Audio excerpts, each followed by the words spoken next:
Shalom, semangat pagi buat kita semua, Bapak, Ibu, Saudara-saudari yang terkasih di dalam nama Tuhan Yesus. Saat ini saya mau sampaikan firman Tuhan kepada kita, dan saya memberikan tema pada hari ini, yaitu tetap andalkan Tuhan, yang terambil di dalam Yeremia pasal 17 ayat 7. Saya akan bacakan kepada kita.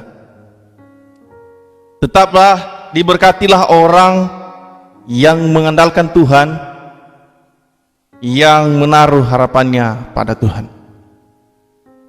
Bapak, Ibu, Saudara yang terkasih, teman-teman dimanapun berada saat ini, saya mau sampaikan firman Tuhan ini karena saya rindu kita tetap mengandalkan Tuhan.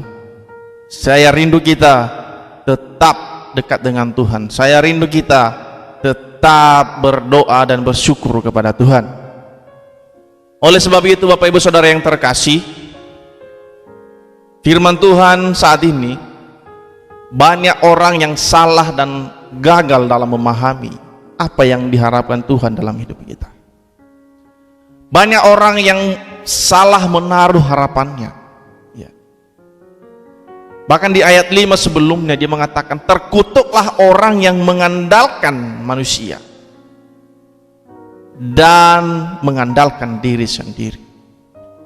Namun di ayat selanjutnya, di ayat 7 ini dia mengatakan bahwa diberkatilah orang yang mengandalkan Tuhan. Oleh sebab itu saya sampaikan kepada kita pada saat ini, dimanapun Anda berada, dimanapun saudara-saudari berada, tetaplah andalkan Tuhan, karena Tuhan satu-satunya yang mampu menolongmu. Firman Tuhan jelas-jelas mengatakan kalau kita mengandalkan manusia, maka kita terkutuk. Oleh sebab itu, Bapak, Ibu, Saudara yang terkasih di dalam nama Tuhan Yesus, dimanapun hari ini berada, saya terus berusaha dan saya terus berjuang supaya kita terus diberkati lewat kebenaran firman Tuhan. Melalui channel ini saya percaya saudara-saudari diberkati. Saya punya 3 poin supaya kita tetap mengandalkan Tuhan. Yang pertama adalah tunduk dan taat pada perintah Tuhan. Orang yang mau mengandalkan Tuhan, dia harus tunduk dan taat pada perintah Tuhan. Orang-orang yang mau diberkati, ditolong oleh Tuhan, dilindungi oleh Tuhan, dan yang menaruh satu-satunya harapannya kepada Tuhan, dia harus tunduk dan taat pada perintah Tuhan. Oleh sebab itu, tidak lain bagi kita dan tidak jauh bagi kita, Tuhan itu begitu dekat bagi orang yang mau dekat dengan dia. Karena Tuhan itu adalah kasih, dia mampu menolongmu dan mampu menolongku. Ketika engkau menaruh harapan dan aku menaruh harapanku kepada Tuhan, Tuhan pasti campur tangan dalam hidupmu. Yang kedua, berdoa dan berserah. Banyak orang yang mengatakan ketika saya berdoa berarti langsung saya dapatkan. Tidak, butuh proses. Ketika kita berdoa dan berserah kepada Tuhan, berserah bukan menyerah.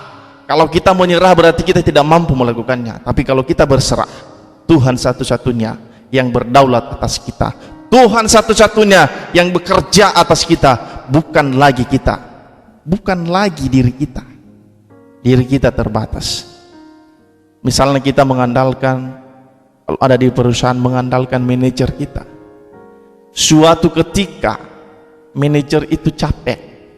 Kalau kita mengandalkan orang tua kita, suatu ketika mereka hilang dan mereka tidak ada, mereka balik kepada Tuhan.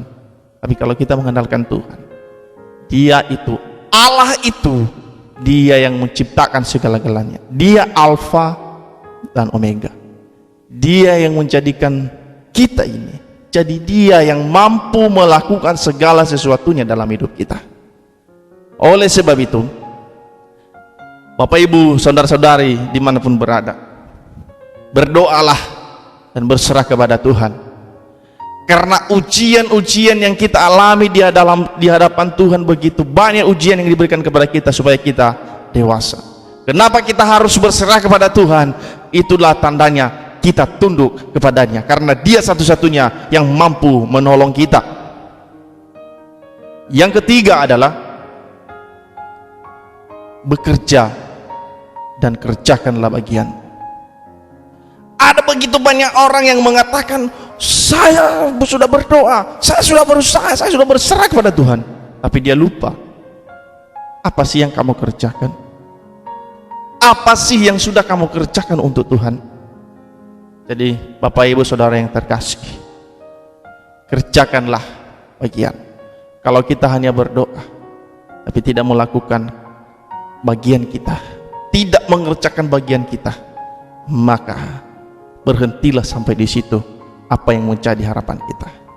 Tapi orang yang berharap kepada Tuhan, yang pertama dia harus tunduk dan taat, yang kedua dia harus berdoa dan berserah kepada Tuhan, dan yang ketiga dia mampu bekerja sesuai dengan bagian. Saya percaya dimanapun kita berada, satu komitmen kita dalam hidup kita, hanya Yesus Kristus satu-satunya harapan dalam hidup kita. Tidak ada selain itu, karena dia satu-satunya yang rela berkorban untuk saya dan untuk saudara. Terima kasih. Saya sapa kita dengan kasih Kristus. Shalom.